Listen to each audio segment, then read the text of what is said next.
आप जिसे ठंड की खूबसूरत धुन समझ रहे हैं, वो असल में एक स्लो पॉइजन हो सकता है। अगर बाहर निकलते ही आंखों में जलन और सांस लेने में दिक्कत हो रही है, तो आप फॉग में नहीं कि स्मॉग में हैं। पर आखिर फॉग और स्मॉग आता कहाँ से है? और ये मासूम सा फॉग जहरीले स्मॉग में कैसे बदल जाता है? चलिए सिंपल लैंग्वेज में आज डिकोड करते हैं।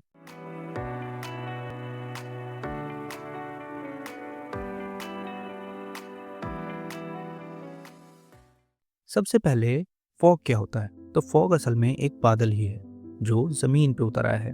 असल में पानी की बहुत छोटी छोटी बूंदें होती हैं जो ज़मीन के बिल्कुल पास हवा में जमा हो जाती हैं। इसी वजह से विजिबिलिटी भी काफ़ी कम हो जाती है।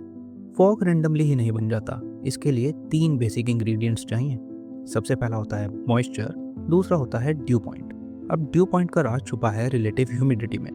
हवा एक ग्लास की तरह है जो मॉइस्चर होल्ड करती है, और उसकी इसी होल्डिंग कैपेसिटी को कहते हैं रिलेटिव ह्यूमिडिटी।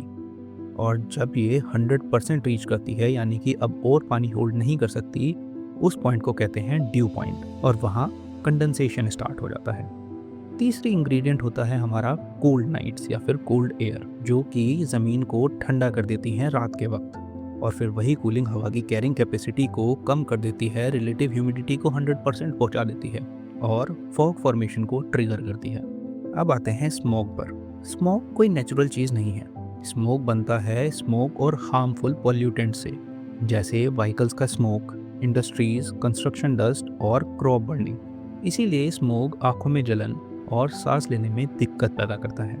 सर्दियों में एक और ज्योग्राफिकल ट्रैप भी बनता है जिसको हम कहते हैं टेम्परेचर इन्वर्जन। नॉर्मली सरफेस से ऊपर जाते हुए टेम्परेचर कम होता है 6.5 डिग्रीज पर किलोमीटर, जिसे हम नॉर्मल लैप्स रेट कहते हैं। पर जब इसके अपोजिट ये बढ़ने लग जाता है तो वो कहलाता है टेम्परेचर इन्वर्जन। अब ये टेम्परेचर इन्वर्जन में नीचे ठंडी हवा होती है और ऊपर गर्म हवा, और ये गर्म हवा एक लिड की तरह काम करती है जो सारे के सारे स्मोक को ज़मीन के पास दबा देती है।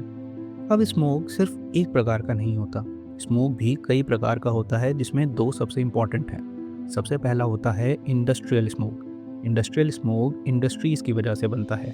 इसमें सल्फर डाइऑक्साइड ज़्यादा होती है और ये ठंडे ह्यूमिड रीजन्स में कॉमन होता है।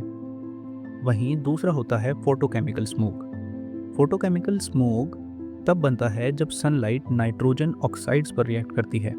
इसमें ओजोन बनता है और ये हेल्थ के लिए ज़्यादा डेंजरस होता है।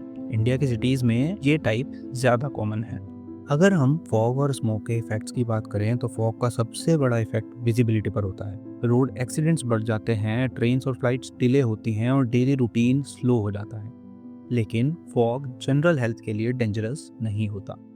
वहीं स्मोक सिर्फ विजिबिलिटी नहीं, हेल्थ को भी डायरेक्टली इफेक्ट करता है। हाई स्मोक में सांस लेना भर ही दिन की 20 सिगरेट पीने के बराबर होता है।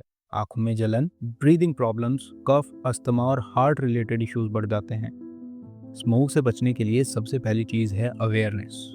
जब भी AQI ज़्यादा हो, अननेसेसरी बाहर जाना अवॉइड करें, खासकर सुबह और शाम के वक्त। मास्क का यूज़ करें, घर के अंदर वेंटिलेशन का ध्यान रखें, और अगर पॉसिबल हो तो एयर प्योरीफायर हेल्पफुल होता है।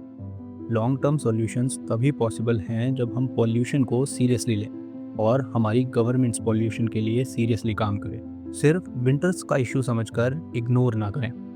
अगर फॉग और स्मोक का डिफरेंस क्लियर हुआ तो वीडियो शेयर कीजिए, लाइक कीजिए और सब्सक्राइब कीजिए, क्योंकि ज्योग्राफी सीरीज में और भी कॉन्सेप्ट्स आने वाले हैं।